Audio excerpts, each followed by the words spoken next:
Hello guys, how you all doing? Great to have you here as always. So I have a video here that would love to react to from Mouthwash, and it says open marriages can never and should never work. Guys, let's take a look. News broke last week that a popular YouTuber who goes by the name Destiny is getting divorced. Now, to be perfectly honest, I don't know anything about Destiny. The name sounds familiar, like someone's probably come up during this segment in the past, but I couldn't tell you much about him. What I do know is that apparently his wife is leaving him, and I also know that by his own admission, he had been in an open marriage, quote unquote.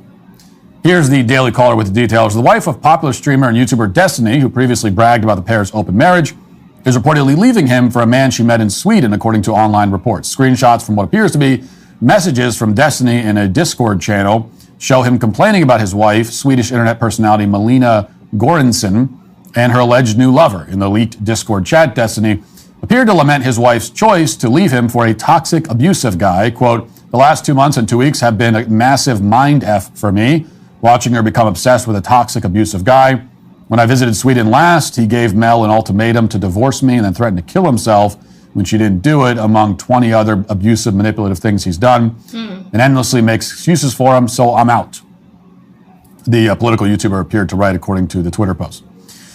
Now, in the past, Destiny had been very open about his open relationship, appearing on different podcasts to talk about it. So here he is with Lex Friedman a year or two ago, along with his wife, explaining their open arrangement. Watch.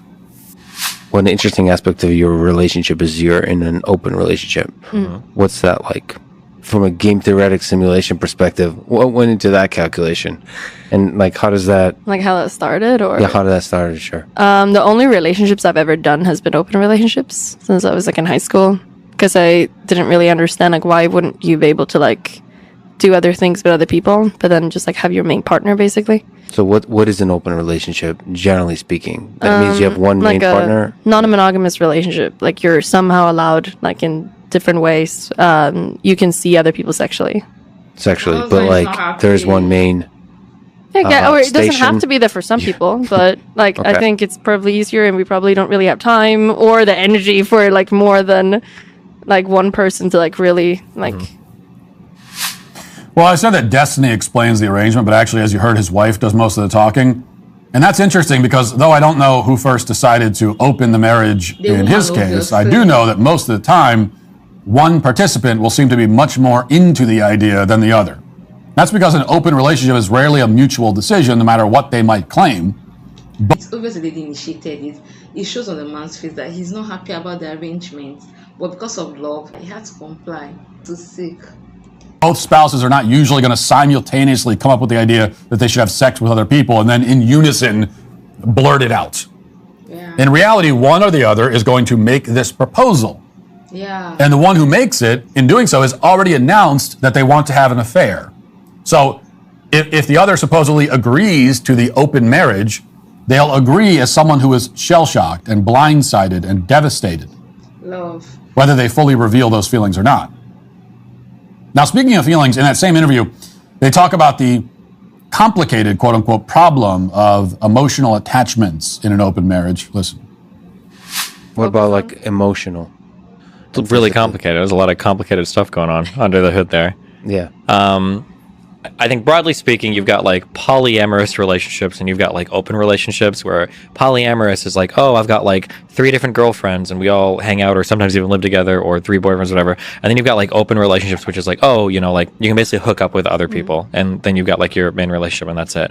I think ours is probably somewhere in the middle, In the of middle, that, to where like we've got like long-term friends, some of them we hook up with, and that's kind of how we, it's a delicate dance that explodes every 6 months on itself. And, So it does explode. You guys fight over it? we fight over some things, yeah. Things happen, yeah. I think it's mostly because a lot of people can't handle it, and they agree to something, and then they realize that we're way too cool, and then they get really obsessed, and they think that they can like get in there, and then it gets really dramatic. Do you guys experience jealousy? Usually, like whenever I feel like he's not spending the amount of time that I'm asking for, and he spends it on his video games or his stream, or like he sees someone else like more than he sees me or something like that, that would like not be good, because then it affects like our relationship. Now, obviously, the whole idea of an open marriage is absurd. not just absurd, it's a contradiction in terms. Marriage cannot be open like a square cannot be circular. Yeah. It's not because we've come up with arbitrary rules to stifle a square's creativity and individuality. It's just because a square is a certain thing, and by definition, if it's circular, it's not the thing that a square is. The same is true of marriage. A marriage that is open is no longer the thing that a marriage is. Yeah. Cozy Earth's sheets are the most luxurious sheets I've ever owned. My wife and I have their white bamboo sheets, and when I say that they're the softest sheets we've ever owned, I mean it. These bamboo sheets are temperature regulating, which help us both sleep better at night. If you're a hot sleeper or a cold sleeper, whatever it is, you can be comfortable at night, especially during these cold winter nights. Cozy Earth Sheets offers an array of sizes and 11 colors to match your unique style and preferences. Their sheets are made to withstand the test of time. My Cozy Earth sheets get softer and softer with every wash. But I'll just take my word for it. They have over 5,000 happy customer reviews on their site. So what are you waiting for? Cozy Earth offers a 100-night guarantee, so there's no harm in trying them out. Make every night a cozy one with Cozy Earth. Right now, you'll save 40% off your next purchase with promo code Walsh40 at CozyEarth.com. That's Walsh40 at CozyEarth.com. Christmas is coming, and while you're out shopping for your family and friends, don't forget to shop for your pets too. Give your dog the gift of a healthier and happier life with Rough Greens. Naturopathic Dr. Dennis Black, the founder of Rough Greens, is focused on improving the health of every dog in America. Before I started feeding my dog Rough Greens, I had no idea that dog food is dead food. It contains very little nutritional value. Think about it. Nutrition isn't brown, it's green. So let Rough Greens bring your dog's food back to life. Rough Greens is a supplement that contains all the necessary vitamins, minerals, probiotics, omega oils, digestive enzymes, and antioxidants that your dog needs. You don't have to go out and buy new dog food. You just sprinkle Rough Greens on their food every day. Dog owners everywhere are raving about Rough Greens. It supports healthy joints, improves bad breath, boosts energy levels, and so much more. We are what we eat, and that goes for dogs too. Naturopathic Dr. Dennis Black is so confident Rough Greens will improve your dog's health. He's offering my listeners a free Jumpstart trial bag so your dog can try it. Get a free Jumpstart trial bag delivered straight to your door in just a few business days. Go to roughgreens.com/Matt or call 844-ROUGH-700. That's ruffgreens.com/Matt or call 844-ROUGH-700 today. So I've explained before that a marriage can't be open for the same reason that you can't build a house without walls or a roof. The walls and the roof are the whole point of the house. So get rid of those, Exactly. and now you're homeless. A blanket laid out on the pavement is not an open house or a new house or a consensually non-walled house. It's just not a house. It's a non-house. A marriage cannot be open. The whole point of the union is that it is closed. It is exclusive. It has walls around it. Tear down the walls and you have obliterated the entire structure of the thing. But I don't need to harp anymore on that point, that marriages are an oxymoron, a self-contradiction. I probably also don't need to explain that infidelity doesn't become something other than infidelity just because it's mutual and consensual, supposedly, and happening out in the open. Unfaithfulness is unfaithfulness. Cheating is cheating. Yeah. You haven't found some ingenious way of gaming the system simply by announcing that you're going to cheat, rather than doing it, in secret as adulterers have traditionally done. Infidelity is a cancer in your marriage that will eventually kill it. Period. The fact that you have embraced the cancer and welcomed it doesn't make your situation any less terminal. There's a reason why you never hear about couples celebrating their 50th anniversary of an open marriage. Because open marriages burn quickly and then burn out. They can't be sustained, as Destiny is apparently finding out. He says himself in that interview that it explodes every 6 months. Well, that's not normal. Your marriage should not explode every 6 months. And that cannot be sustained. Like one day it's going to explode and you're not going to be able to put it back together again. That's going to happen pretty quickly. Yeah. Now, however, as I said, these are points that probably don't need to be dwelled on. Instead, I'd like to briefly consider one other, perhaps slightly more interesting or surprising point. You heard in the last clip, as Destiny and his wife talk about how they deal with emotions. And Destiny said, it's really complicated. His wife talked about the problems of jealousy. And this is something you hear pretty often from open marriage advocates. In fact, any discussion about open marriages will always ultimately center around the problem of feelings and emotions. That's why if you go to Google, you'll find hundreds of articles about how to deal with emotions in an open relationship. Articles like this one from Elite Daily titled, 5 Ways to Handle Jealousy in Open and Poly Relationships According to Experts. Now, we're not going to go through all 5 coping mechanisms as outlined by experts, but here's the first one. Quote, communication is the foundation of any relationship, and it's even more important when there's more than two in a relationship. So if there's an issue, particularly jealousy, you need to talk about it. Courtney Watson, a poly-inclusive sex therapist, breaks the process down to Elite Daily in 4 steps. Clarify your feelings of jealousy and explore where they're coming from. Arrange a time to sit down with your partner. Pick a neutral setting, especially outside the bedroom, where you have enough time and privacy to discuss your feelings. Tell your partner and negotiate a solution that addresses your feelings and takes into consideration their feelings and needs. See if the solution works and reconvene as needed. Now, if that sounds like useless nonsense, then wait until you hear the next recommendation, which says this. Rewrite your jealousy narrative. Another way to get to the bottom of this is to outline your jealousy, literally, with your partner or alone. Make a little guidebook to your jealous feelings and then rewrite it. Quote, draw a picture or describe in detail a personified version of jealousy to clarify how you experience and relate to the feeling, they said. What does your depiction of jealousy look like and sound like? Is jealousy bigger or smaller than you? Do you get along well or hate each other? Are they angry, mean, scared? What do they tend to say to you? What are your physical cues that jealousy is present? Once you have a good sketch of your jealousy narrative, as Sketchinger calls it, work on reframing it in a less threatening way. Confront what you've laid out and reevaluate what about these attributes or behaviors makes you less jealous. Quote, when met with support and non-judgment, the discomfort generated by envy and jealousy can increase self-awareness and highlight a need that may not be being met. So just to make sure we're all on the same page here, what this expert is suggesting is that you draw a picture for your spouse to help explain why you're sad when she has sex with other men. So grab some colored pencils and draw a picture of like a big scary monster and hand it to your wife and say, this is how I feel when you commit adultery. It makes me scared and sad. This is how the relationship experts think that adults should communicate with one another.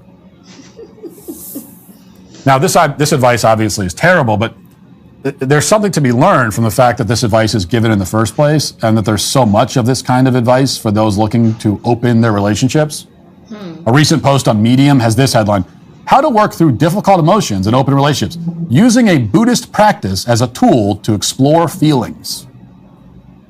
Well, yes, you can use Buddhist practices, you can draw pictures, you can climb to the top of a mountain and consult with a polyamorous guru, or you can just stop trying to force yourself to be okay with something that you know is not okay.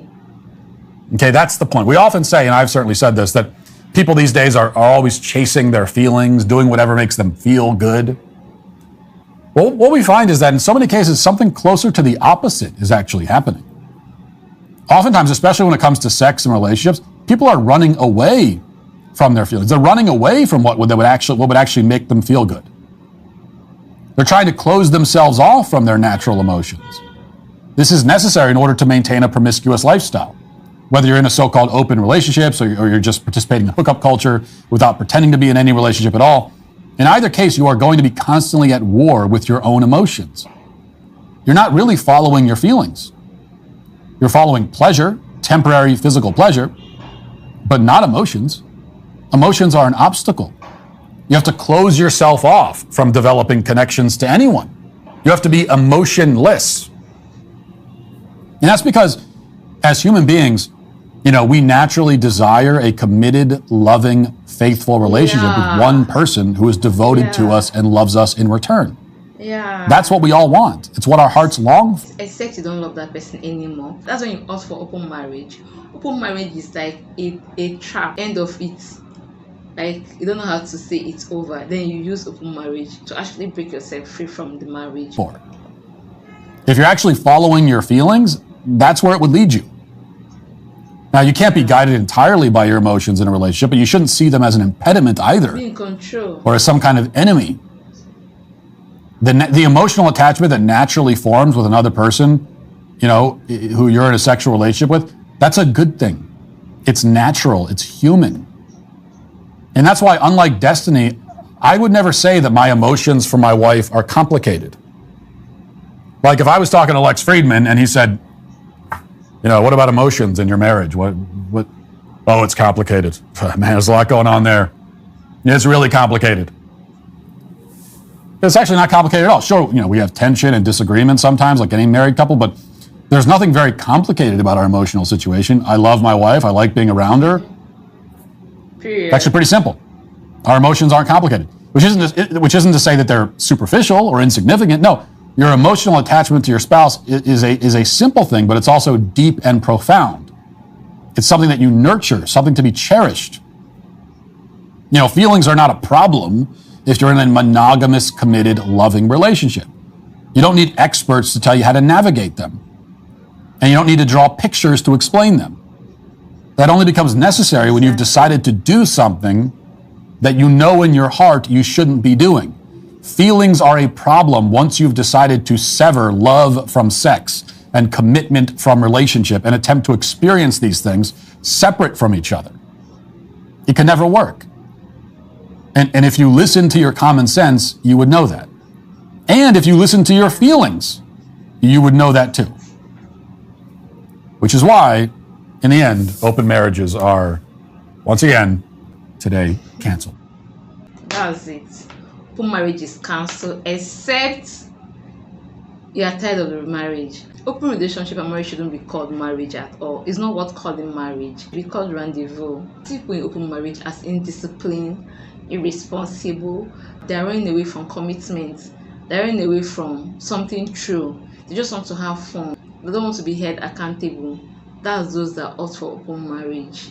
They're looking for means to misbehave. And it doesn't end well at all. Guys, hope you're able to learn one or two from this beautiful, insightful video as much as I have. See you on the next one. Please support your girl by watching, liking, and subscribing to my YouTube channel. Be at peace with yourself and with all mankind. Bye bye.